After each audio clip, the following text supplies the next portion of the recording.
Good morning, everyone. Today we will do the most important topic, that is Carnot's theorem. Carnot's theorem. Okay. सो कल हमने Carnot engine पढ़ा था, first law पढ़ा, second law of thermodynamics पढ़ा, उनकी significance पढ़ी, उनकी लिमिटेशंस पढ़ी. Now we are going to study Carnot's theorem.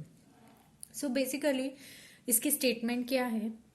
According to this theorem the efficiency of the Carnot's reversible engine is maximum. जो efficiency है कार्नोट्स रिवर्सिबल इंजन की वो maximum है and it doesn't depend on the nature of working substance. वो working substance के nature के ऊपर नहीं डिपेंड करती, वो सिर्फ डिपेंड करती है टेम्परेचर के ऊपर, सोर्स के और सिंक के. ये बोला कार्नोट्स थ्योरम ने. और इसकी एक और डिफाइन भी है, that is according to this theorem efficiency of all reversible engines working between the same two temperatures.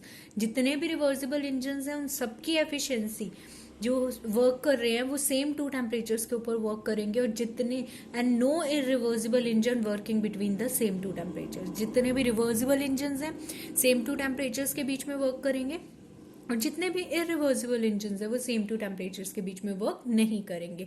उनकी जो एफिशिएंसी है हमेशा greater than the efficiency of reversible engines होगी. ठीक है. एंड वी नो डैट कल हमने किया था efficiency is equal to work done upon heat. That is work done is Q1 minus Q2 upon Q1 heat absorbed. This is Q1. ठीक है. हम इसे लिख सकते हैं 1 minus Q2 upon Q1 and this is also equal to 1 minus T2 upon T1. ये आपको remember होगा I hope. Now proof.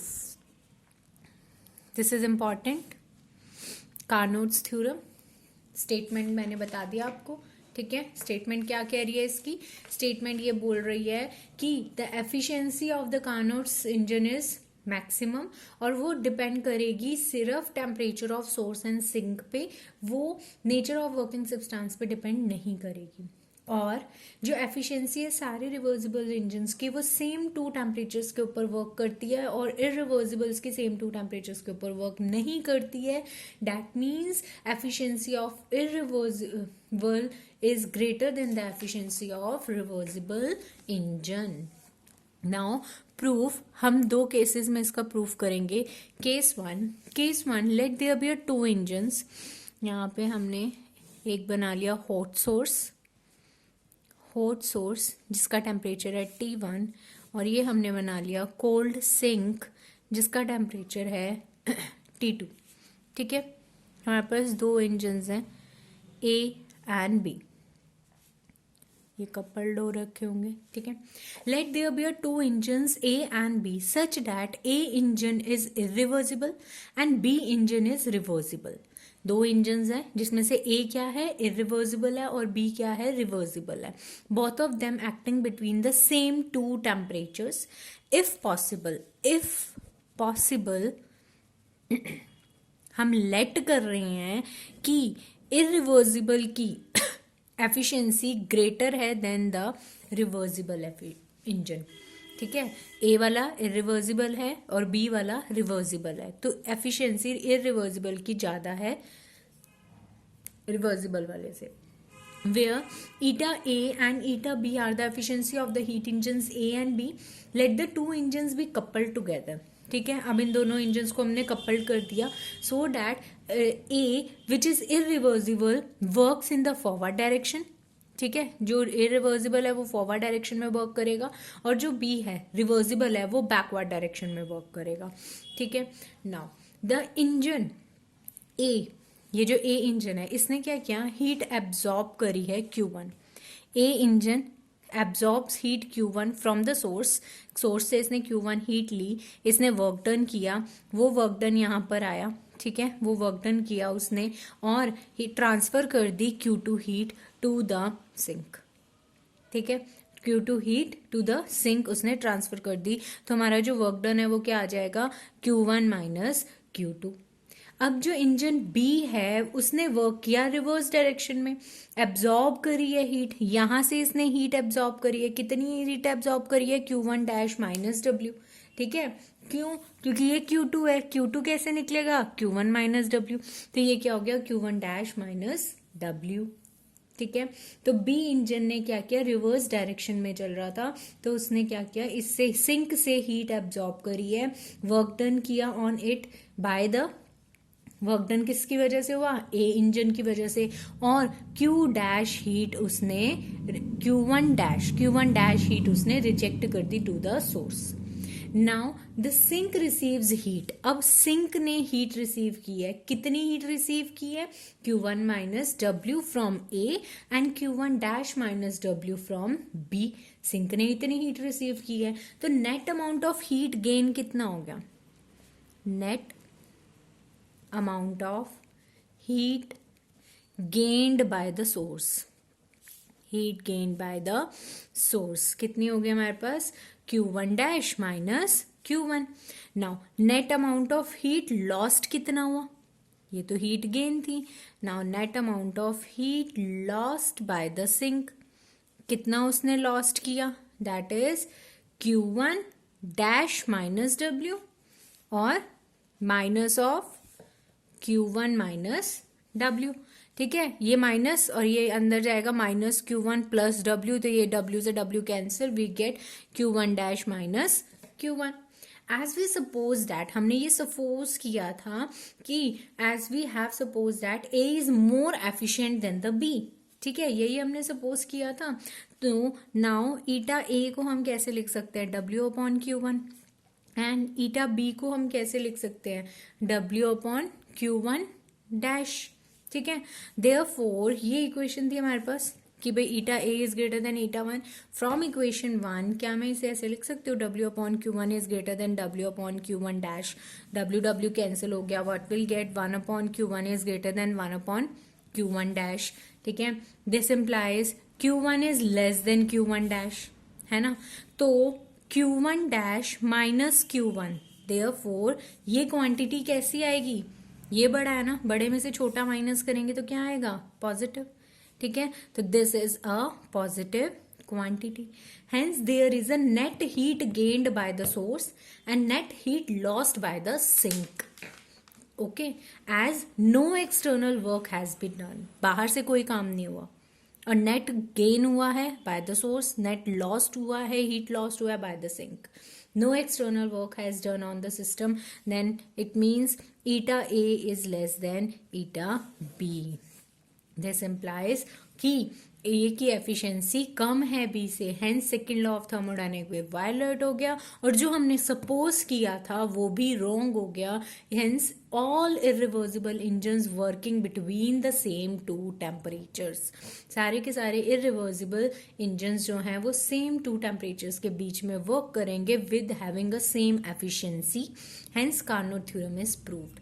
Similarly it can be proved that all reversible engines working between the same two temperatures have same efficiency, hence Carnot theorem is proved. Okay, now case 2, ये तो हमने first case के साथ किया, अब case to में हम क्या करते हैं, let there be two reversible engines, again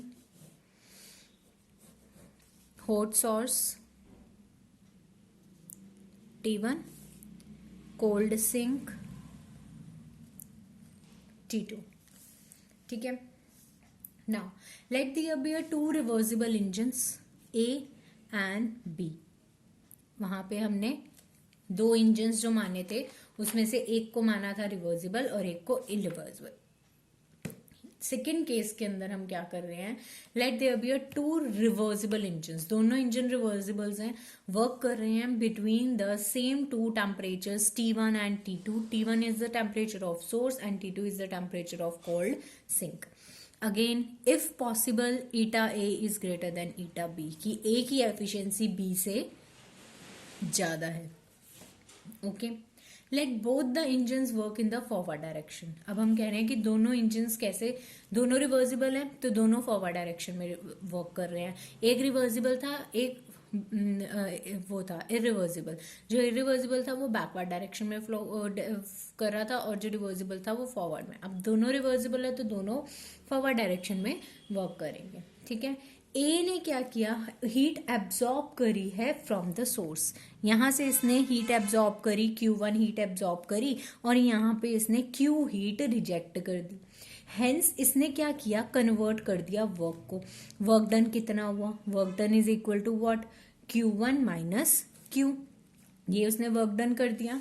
now B ने क्या किया, सोर्स से हीट फ्रॉम Q1, इसने भी क्या किया, हॉट सोर्स से Q1 हीट को लिया और Q2 हीट इसने सिंक में रिजेक्ट कर दी। हेंस इट कन्वर्ट, यहाँ पे जो वर्क डन हुआ, बी ने जो वर्क डन किया वो क्या किया, Q1 minus Q2। Let engine A works in the forward direction. अभी तो हम दोनों फॉरवर्ड डायरेक्शन में वर्क करा रहे थे। अब दूसरा केस इसी के अंदर ही, लेट करते हैं हम ये T1 ये T2, ठीक है। ये दो हमारे पास इंजन हो गए A and B. Let A engine works in the forward direction and B engine works in the backward reverse direction, ठीक है। तो इन रिवर्स ऑपरेशन जो बी इंजन है वो एब्जॉर्ब करेगा Q2 हीट। यहां से वो Q2 हीट ले रहा है सिंक से, वर्क डन कर रहा है W2, इसके ऊपर W2 वर्क डन हुआ। उसके बाद उसने क्या किया, then it transfers the heat Q1, यहाँ पे Q1 हीट ट्रांसफर कर दी उसने सोर्स को। नाउ हमने क्या सपोज किया हुआ था कि ईटा ए यहाँ पे वही सेम ही रहेगा कि Q1 दी इसने, यहाँ से इसे Q दी, यहाँ पे W1 हुआ। अब हमने एक इंजन को रिवर्स में, दूसरे को इरिवर्सिबल माना है ना, तो दूसरे वाले में ही अपोजिट डायरेक्शन मानी है। As we suppose that eta A is greater than eta B, हमने ये सपोज किया हुआ है कि एफिशिएंसी ए वाले की ज्यादा है बी से, ठीक है। नाउ अगेन क्या हो जाएगा, ईटा ए को हम क्या लिख सकते हैं, W/Q1, W1 अपॉन Q1, ठीक है। और ईटा बी को हम क्या लिख सकते हैं, W2/Q1। हीट तो Q1 ही है ना। तो ये क्या आ जाएगा, W1/Q1 is greater then W2/Q1। ये Q1 से Q1 कैंसिल, तो W1 इज ग्रेटर देन क्या आ गया हमारे पास, W2। Since W1 is greater then W2, this implies W1 minus W2, जो वर्क डन है वो क्या हो जाएगा, Q1 minus Q, minus of Q1 minus Q2, तो which is equal to Q2 minus Q, ठीक है। W1 माइनस W2, W1 क्या है, Q1 माइनस Q2, W2 क्या है, Q1 minus Q। Values put कर दी और सॉल्व किया, we get Q2 minus Q। Therefore जो हमारा ए इंजन है वो परफॉर्म करेगा work W2 on engine B, ये इंजन वर्क करेगा W2 on engine B when they can couple together, जब वो कपल कर दिए जाएंगे, ठीक है। तो अब अगर हम इसे कपल्ड कर देते हैं तो हमारा फिगर कैसा सा बनेगा, ये बना हॉट सोर्स, ठीक है। ये बना हमारे पास cold sink. Therefore engine can be performed work W2, engine A ने W2 वर्क परफॉर्म किया है और इंजन बी के ऊपर किया है, ठीक है।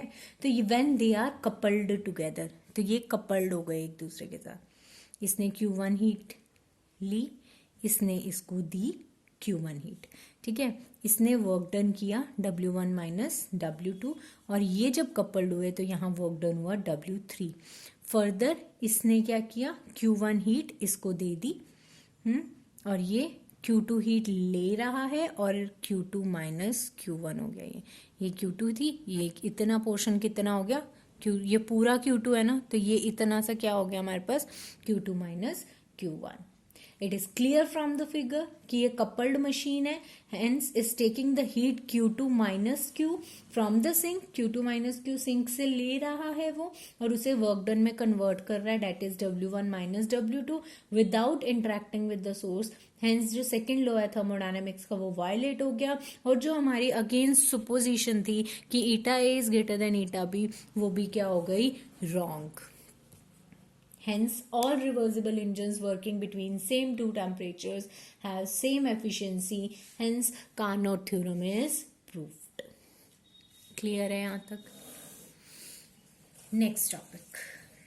Our next topic is वो भी इम्पॉर्टेंट टॉपिक है, डेरिवेशन ही है एक हिसाब से। Thermodynamical scale of temperature, thermodynamical scale of temperature, या फिर इसे हम कहते हैं केल्विन स्केल, या फिर इसे हम बोलते हैं वर्क स्केल, किसी भी नेम से आ सकता है ये, और इसे हम एब्सोल्यूट स्केल ऑफ टेम्परेचर भी बोलते हैं। ठीक है, तो क्वेश्चन इस टाइप से आ सकता है, what is the thermodynamic scale of temperature, why need for this scale was required, and how it is known as Kelvin, work और absolute scale। कैल्विन ने इंट्रोड्यूस किया था एक न्यू स्केल ऑफ टेम्परेचर, जो उसने दिया कैल्विन स्केल या work scale या एब्सोल्यूट स्केल ऑफ टेम्परेचर, और you can say the thermodynamic scale of temperature. Kelvin ने इंट्रोड्यूस किया था, अकॉर्डिंग टू विच जो टेम्परेचर है कुड बी मैयर, वो मैयर कर सकते हैं in terms of mechanical energy और वर्क, एंड वो डिपेंड नहीं करेगा किसी भी प्रॉपर्टी के ऊपर सब्सटेंस की। That's why Kelvin is known as a work scale। क्यों? क्योंकि अकॉर्डिंग टू दिस टेम्परेचर, जो हम टेम्परेचर को मैयर कर सकते हैं मैकेनिकल एनर्जी या वर्क के फॉर्म में भी हम क्या कर सकते हैं, मैयर कर सकते हैं। मैथमेटिकली, ये तो इसकी डिफाइन थी। Now mathematically consider a reversible heat engine, हमने एक रिवर्सिबल हीट इंजन कंसीडर किया है जो एब्जॉर्ब करेगा Q1 heat, Q1 heat absorb कर रहा है from a source at a temperature θ1, Q1 heat absorb कर रहा है एट अ टेम्परेचर θ1, और रिजेक्ट कर रहा है Q2 heat to the sink at the temperature θ2, then eta is equal to F θ1 θ2। Its efficiency depends upon θ1 and θ2। By definition, we know that eta की value क्या है, 1 minus Q2 upon Q1, which is equal to F of θ1 θ2। ठीक है, now θ2 upon θ1 is equal to 1 minus F of θ1 θ2, right?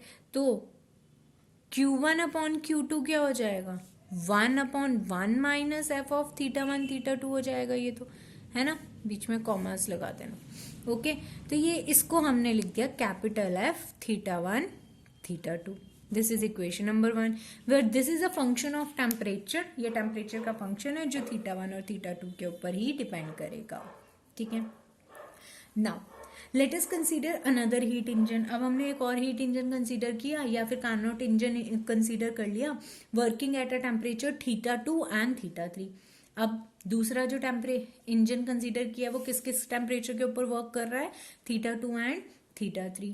वो absorb कर रहा है heat Q2 from the source and Q3 from the sink reject कर रहा है, ये रिजेक्ट कर रहा है, ये एब्जॉर्ब कर रहा है from the source. Q2 heat absorb कर रहा है सोर्स से θ2 टेम्परेचर पे, Q3 हीट रिजेक्ट कर रहा है सिंक से, सिंक में रिजेक्ट कर रहा है θ3 टेम्परेचर पे। Then Q2 upon Q3 is equal to F of θ2 θ3, ये आ जाएगा। This is equation number 1।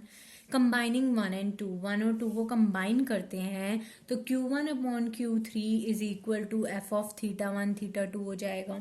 ठीक है, दिस इज इक्वेशन नंबर 3। अब 1 और 2 को मल्टीप्लाई कर दो, 1 and 2 को मल्टीप्लाई कर देते हैं। Multiplying equation 1 and 2, what will be get, Q1 upon Q2 into Q2 upon Q3 is equal to F of θ1 θ2 into F of θ2 θ3। तो ये Q2 से Q2 cancel, we get from equation 3 F θ1 θ2 है ना, from equation 3 Q13 is equal to F θ1 θ2 है ना, इस value को यहाँ रख दो Q1 अपॉन Q3 की जगह, तो F θ1 θ3 is equal to F θ1 θ2 into F θ2 θ3, commas बीच में लगा लेना अपने आप। ठीक है, this is your equation number 4। Q1 up ये कट गया, इन दोनों को मल्टीप्लाई किया फर्स्ट 2 को, ये कट गया, we get Q1 upon Q3 की जो वैल्यू है वो हमने पुट कर दी है। Equation number 4, the left hand side of this equation doesn't contain theta 2, यहाँ पे कोई थीटा 2 नहीं है, देयरफॉर ये किसका फंक्शन है, ये सिर्फ थीटा 1 और थीटा 3 का फंक्शन है, और लेफ्ट हैंड साइड में हमारे पास थीटा 2 भी है, मतलब हमें यहाँ से थीटा 2 को हटाना पड़ेगा है। This now equation 4 becomes free from theta 2, इसको हमें थीटा 2 से फ्री करना है। फॉर दिस हमें रिलेशंस यूज करने पड़ेंगे। वो रिलेशंस क्या हैं, रिलेशंस अगर सेटिस्फाई करेंगे तभी वो थीटा 2 से रिमूव, मतलब इक्वेशन 4 में से थीटा 2 हटेगा। तो F theta 1 theta 2 is equal to phi of theta 1 upon phi of theta 2, this is equation number 5। Similarly F theta 2 theta 3 लिखेंगे हम, that is phi of theta 2 upon phi of theta 3, this is equation number 6. Similarly, f of theta 1 theta 3 is equal to phi of theta 1 by phi of theta 3. This is equation number 7. अब phi क्या है यहाँ पे, phi एक हमारे पास unknown function है temperature का, unknown function of temperature. This is known as phi. ठीक है, यहाँ तक क्लियर हुआ। Therefore हमारी इक्वेशन 4 क्या थी, दिस इज आर इक्वेशन 4। ये इक्वेशन 4 क्या बन जाएगी, दिख रही है इक्वेशन 4 भी। इक्वेशन 4 क्या बनेगी, F theta 1 theta 2 is equal to क्या था, F theta 1 theta 3, F theta 1 theta 2, इसकी वैल्यू पुट करते हैं। थीटा 1 थीटा 2 की वैल्यू क्या है, phi theta 1 upon phi theta 2 into ये वाली वैल्यू 2 3 की, phi theta 2 upon phi theta 3। तो ये हमारे पास किसके इक्वल आ गया, ये कट गया, we get phi theta 1 upon phi theta 3। Equation number 8, using equation 1 and 7, first equation हमारी ये थी, ठीक है, और सेवंथ इक्वेशन हमने ये निकाली है, ठीक है। फर्स्ट और सेवंथ को इक्वेशन को यूज करेंगे तो we get Q1 upon Q2 is equal to F of theta 1 theta 2, ये हमारी फर्स्ट इक्वेशन थी, और यहां से F of Q1 upon Q is equal to phi of theta 1 और phi of theta 2, this is equation number 5, ठीक है। F theta 1 theta 2 को यूज करते हुए हमने ये निकाला है, where phi theta 1 and phi theta 2 is a function of temperature theta 1 and temperature theta 2। Now हमें फाई थीटा को टॉ के टर्म्स में रिप्रेजेंट करना है, फाई थीटा को हम टॉ की टर्म्स में रिप्रेजेंट करेंगे। देयरफॉर इक्वेशन 9 जो हमारे पास क्या हो जाएगी, phi theta 1 upon phi theta 2 is equal to tau 1 upon tau 2 which is equal to Q1 upon Q2, this is equation number 10। जहां पर टॉ 1 हमारे पास कुछ स्केलर फैक्टर है जो थीटा 1 से मल्टीप्लाई हो रहा होगा, and tau 2 is a scalar factor, some scalar factor or some factor multiplying with theta 2. तो टॉ 1 and toe 2 are the temperature of source and the sink on the temperature scale. अब जो ratio होगी कोई भी दो टेम्परेचर्स की इन scales के ऊपर, वो इक्वल होगी to the ratio of heat absorb, और रिजेक्ट करेगी रिवर्सिबल कार्नोट इंजन को। तो जितनी रिवर्सिबल कार्नोट इंजन से रिवर्स हीट एब्जॉर्ब हो रही है या रिजेक्ट कर रही है, एब्जॉर्ब हो रही है सोर्स से, रिजेक्ट कर रही है सिंक से, टेम्परेचर्स उनके सेम रहेंगे। तो जो न्यू स्केल था उस स्केल का नाम था थर्मोडायनेमिक और एब्सोल्यूट या फिर केल्विन स्केल ऑफ टेम्परेचर। और हमें पता है रिवर्सिबल हीट इंजन के लिए W अपॉन Q1 को हम क्या लिखते हैं, Q1 minus Q2 upon Q1, और ईटा की वैल्यू जिसे हम कहते हैं 1 minus Q2 upon Q1, this is equation number 11। अब यहां से हम इक्वेशन नंबर 10 से Q2 अपॉन Q1 की वैल्यू को यहाँ पे पुट करेंगे। जब हम Q2 अपॉन Q1 की वैल्यू को पुट करेंगे, we get W upon Q1 is equal to eta which is equal to 1 minus tau 2 upon tau 1 which is equal to tau 1 minus tau 2 upon tau 1। तो जो difference है between any two temperatures on this scale can be obtained from the work done by a reversible engine, कि वो दो same temperatures के बीच में ही work कर रहा है। ड्यू टू दिस रीजन इस स्केल को हम work scale of a temperature भी बोलते हैं। This is your topic. ठीक है। नाउ एब्सोल्यूट जीरो और absolute zero of thermodynamic scale क्यों बोल रहे हैं इसे, ठीक है। जो एफिशिएंसी है वो बेसिकली किससे दी जाती है, इससे, जिसको हम 1 माइनस Q2/Q1 भी कहते हैं और 1 माइनस T2/T1 भी कह सकते हैं और T2/T1 भी कह सकते हैं। अगर इफ एब्सोल्यूट जीरो की बात करें, if tau is equal to zero तो Q2 की वैल्यू भी तो जीरो होगी। दिस इम्प्लाइज हमारे पास ईटा की वैल्यू क्या आ जाएगी 1, या फिर ईटा होगा 100%।